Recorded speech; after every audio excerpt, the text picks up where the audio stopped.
Ma'asyiral muslimin rahimakumullah. Inilah gambaran musibah sesungguhnya. Lalu bagaimana dengan saudara-saudara kita yang di Aceh? Bukankah Aceh merupakan serambi Mekah? Nilai syariat ajaran agama Islam diterapkan di dalam. Bukankah Aceh merupakan contoh daripada provinsi-provinsi yang lain? Dan bukankah ulama-ulama yang pertama sekali menanamkan nilai ajaran Islam?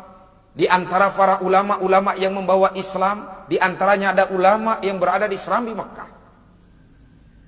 Syariat Islam diterapkan, Muslim di dalamnya. Tapi kenapa ini harus terjadi? Saudara-saudara, ada beberapa hal yang harus kita jadikan sebagai pelajaran di dalam peristiwa ini. Yang pertama, jikalau Aceh sekarang sampai terjadi hal semacam ini semata-mata oleh karena Allah begitu amat sangat menyayangi hambanya yang beriman. Kita tahu bahwa betapa pasca kemerdekaan Republik ini bahkan jauh sebelumnya kemungkinan nilai-nilai syariat Islam sudah dibawa di serambi Mekah. Ulama-ulama menancapkan nilai-nilai akidah. Ajaran-ajaran agama Allah disebarluaskan di sana. Bahkan sejarah tidak pernah dan tidak mungkin akan terhapus di Republik yang kita cintai ini. Sejarah tinta emas yang telah tertulis pasca kemerdekaan Republik Indonesia, bahwa rakyat Aceh lah yang pertama sekali menyumbangkan pesawat terbangnya untuk Republik ini. Seluruh rakyat Aceh berbondong-bondong. Mereka mengumpulkan untuk membeli pesawat ini. Ada yang mengeluarkan gelang emasnya, ada yang mengeluarkan merelakan kalungnya, ada yang merelakan cincinnya. Bahkan harta benda dikumpulkan untuk keutuhan Republik yang kita cintai ini, untuk keutuhan bangsa dan negara yang kita cintai ini, untuk agar syariat Islam tertanam di Republik ini. Rakyat Aceh dengan ikhlas, dengan ridho, mereka menyerahkan itu semua. Ini satu gambaran betapa tinta emas ini tidak mungkin akan dapat terhapuskan begitu saja. Tapi mengapa ini harus terjadi? Rakyat Aceh yang berjuang mati-matian melawan penjajah Belanda. Rakyat Aceh berjuang mati-matian mengusir penjajah Jepang. Rakyat Aceh yang menyumbang apa yang ia miliki demi Republik yang dicintai ini. Tapi ternyata selalu terzalimi sepanjang perjalanan kehidupannya. Banyak hal-hal yang kita lihat. Dari mulai DOM sampai darurat sipil, belum lagi GAM. Orang-orang tangan-tangan kotor yang senantiasa merusak hubungan baik antara rakyat Aceh. Sementara kita tahu syariat yang diterapkan agar umat Islam dapat melaksanakan ibadah penuh dengan ketenangan dan kekhusyuan. Tapi kezaliman senantiasa datang bertubi-tubi. Disinilah mungkin Allah memberikan satu gambaran. Allah memberikan kasih sayang kepada hamba. Jikalau Allah gambarkan la yukallifullahu nafsan illa wus'aha. Allah tidak akan memberikan ujian dan cobaan kepada hambanya melainkan sekemampuan dirinya. Mungkin Allah sudah lebih tahu bahwa hamba-hambanya yang soleh sudah terlalu banyak terzalimi. Maka terjadilah ini gempa dan tsunami. Hamba-hamba Allah yang soleh, seolah-olah Allah berkata, wahai hamba-hambaku yang soleh, kau ibadah kepadaku, kau sujud kepadaku, kau beriman kepadaku, kau tidak melakukan perbuatan nista dan dosa. Apa yang aku perintahkan kau kerjakan. Tapi kezaliman senantiasa menghantui kehidupanmu. Sekarang kembalilah kau kepadaku sebagai syuhada-syuhada. Saudara-saudara, ma'asyiral muslimin rahimakumullah. Boleh jadi saudara-saudara kita yang meninggal dunia satu akidah sesama dengan kita. Mereka sebagai syuhada-syuhada di sisi Allah. Mereka orang-orang yang beriman, yang sudah ditempatkan khusus oleh Allah satu tempat. Paling tidak kelak di yaumil qiyamah, istana-istana yang Allah siapkan di dalam surganya. Inilah yang terpenting bagi kita. Betapa jikalau Allah mencintai hambanya, segala sesuatu akan Allah naikkan, akan Allah angkat. Lalu yang kedua, boleh jadi Allah tidak menginginkan serambi Makkah, syariat Islam yang sudah ditanamkan di bumi rencong ini, di Nangro Aceh Darussalam dikotori oleh tangan-tangan yang tidak bertanggung jawab. Mungkin Allah tidak redho dan Allah tidak suka dengan tangan kotor semacam ini, maka Allah habiskan semua dengan datangnya gempa dan tsunami. Boleh jadi satu saat Allah akan bangkitkan generasi-generasi baru yang beriman. Iyasha yuzhibkum ayuhan nas wa ya'ti bi akharin. Kalau Allah ingin berkehendak akan hal semacam ini, hai manusia, kalau Allah menginginkan hal semacam ini untuk mengambil mereka, dengan mudah Allah ambil, lalu Allah datangkan yang lain, generasi baru. Maka paling tidak kita berharap satu saat kelak nanti bahwa Nangro Aceh Darussalam betul-betul menjadi satu provinsi yang bernuansakan Islami, dengan nilai-nilai syariat Islam ditanamkan dan nilai Serambi Mekah betul-betul terlihat di dalamnya. Ini satu pelajaran betapa kejadian-kejadian semacam ini hakikatnya bagi mereka yang masih hidup merupakan satu pelajaran. Kita yang masih hidup ini merupakan satu pelajaran yang berharga. Betapa jikalau Allah ingin berkehendak akan sesuatu, tidak memakai waktu yang bulanan, mingguan, harian, dengan hanya hitungan detik atau hitungan menit selesai bagi Allah. Allah berkuasa. Walaupun fakar-fakar di bidang gempa dan lain sebagainya, bahwa ini adalah kejadian alam, akan terjadi nanti 10, 100 tahun akan datang. Tapi bagaimanapun secara kacamata keiman, inilah kemauan Allah. Betapa kita manusia tidak punya daya dan kekuatan. Betapa jikalau Allah ingin melaksanakan sesuatu dengan mudah dan gampang. Bagi mereka mungkin ini merupakan satu kiamat kecil. Tapi di sini Allah menunjukkan sekali lagi kebesaran dan kehebatannya. Saya masuk ke Nangro Aceh Darussalam pasca tsunami. 1 minggu kurang lebih sekitar pasca tsunami saya masuk ke dalamnya. Saya terenyuh. Saya masuk ke kampung-kampung. Saya masuk ke pantai-pantai. Subhanallah. Betapa ketika itu kita manusia kecil. Kita tidak punya arti. Di hadapan Allah kita tidak punya apa-apa. Saya lihat bangkai manusia seperti melihat bangkai binatang. Di sepanjang jalan itu bangkai-bangkai. Sementara orang ingin menyelamatkan dirinya masing-masing. Gedung-gedung yang mewah hancur berantakan. Di sepanjang sungai pun demikian. Barang-barang mewah yang dibanggakan, mobil-mobil mewah. Harta yang berharga yang dibanggakan. Rumah yang dibanggakan. Ketika terjadi itu semua, tidak punya makna dan arti di hadapan Allah. Sepanjang jalan saya menangis. Bangkai manusia. Kalau teringat saya sedih. Subhanallah, betapa besar kemuliaan Allah. Tapi ketika saya lihat rumah-rumah suci Allah, saya lihat masjid-masjid berdiri dengan kokoh, tidak terhempas dengan air, dan disinilah Allah menunjukkan kebesarannya. Bagaimanapun dahsyatnya gelombang tsunami, bagaimanapun dahsyatnya hantaman air, tapi ketika datang air tsunami ingin menghantam masjid, seolah-olah Allah memberikan perintah, hai air, jangan kau sentuh itu rumah suci. Terbelah air menjadi 2. Selamat rumah-rumah suci Allah. Ini semua kemauan dari Allah. Subhanallah, Maha Suci Allah. Ada lagi saya lihat 2 makam ulama besar, pembawa Islam pertama, seperti Syekh Malikus Saleh dan Syekh Kuala. Saya memang tidak melihat secara langsung, tapi begitu saya melihat keadaannya, saya takjub. Allah selamatkan 2 makam ulama besar.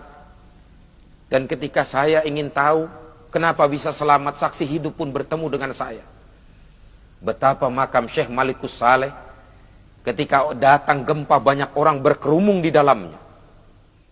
Mereka berzikir kepada Allah. Dengan izin Allah pun itu diselamatkan oleh Allah. Tidak terhempas dengan air. Demikian pula makam Syekh Kuala.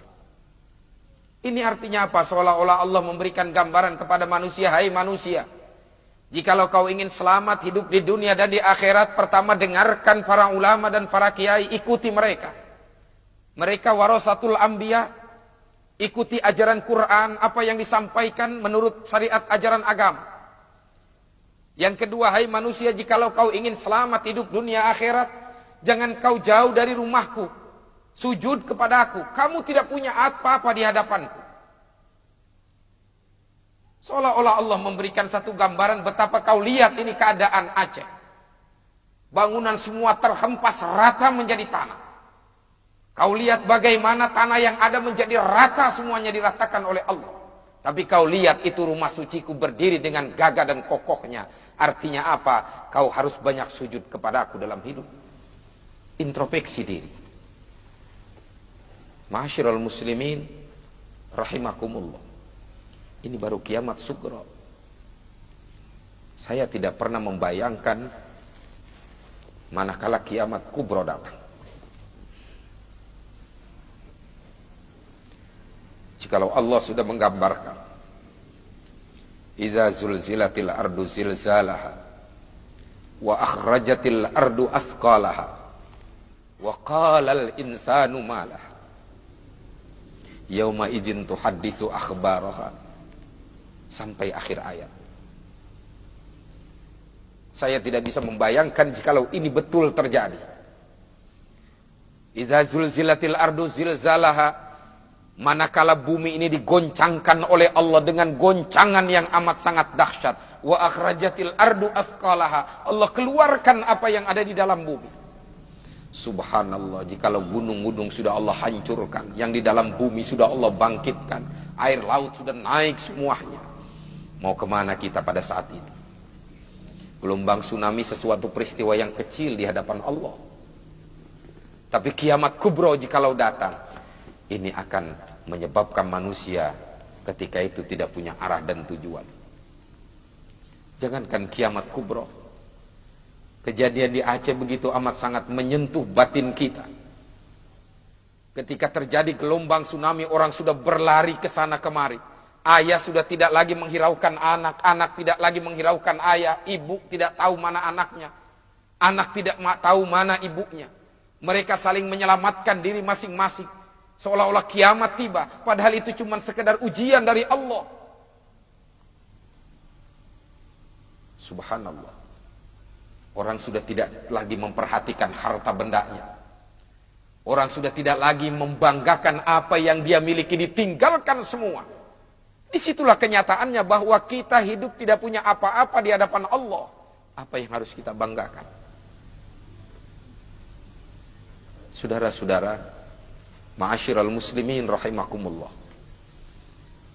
Saya hanya sedikit mengetuk pribadi saya khususnya, dan saudara-saudara saya kaum muslimin pada umumnya, khususnya saudara-saudara tercinta saya di Nangro Aceh Darussalam.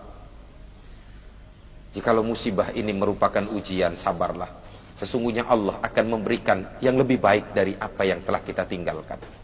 Inna ma'al usri yusra, bahwa dibalik daripada kesulitan, yakinlah akan ada kebaikan yang Allah akan berikan kepada kita selama sandaran vertikal kita kepada Allah. Tinggal bagaimana kita mengintrospeksi diri kita. Sebab Allah tidak pernah berbuat zalim kepada hambanya. Kezaliman yang datang kepada diri kita, musibah yang datang dan lain sebagainya, itu diri pribadi kita kadang-kadang yang berbuat.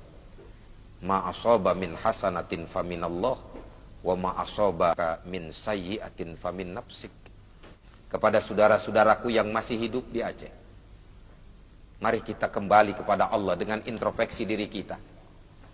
Jangan sampai Nangroh Aceh Darussalam sebagai serambi Mekah, tapi akhlak kita tidak akhlak seperti akhlaknya baginda Rasul. Berakhlak seperti akhlaknya Quran. Laksanakan nilai-nilai syariat ajaran Islam dengan sebaik-baiknya. Jauhkan setiap kemunkaran. Ini pelajaran bagi kita sekalian. Lalu bersabarlah dari setiap apa yang datang kepada kita.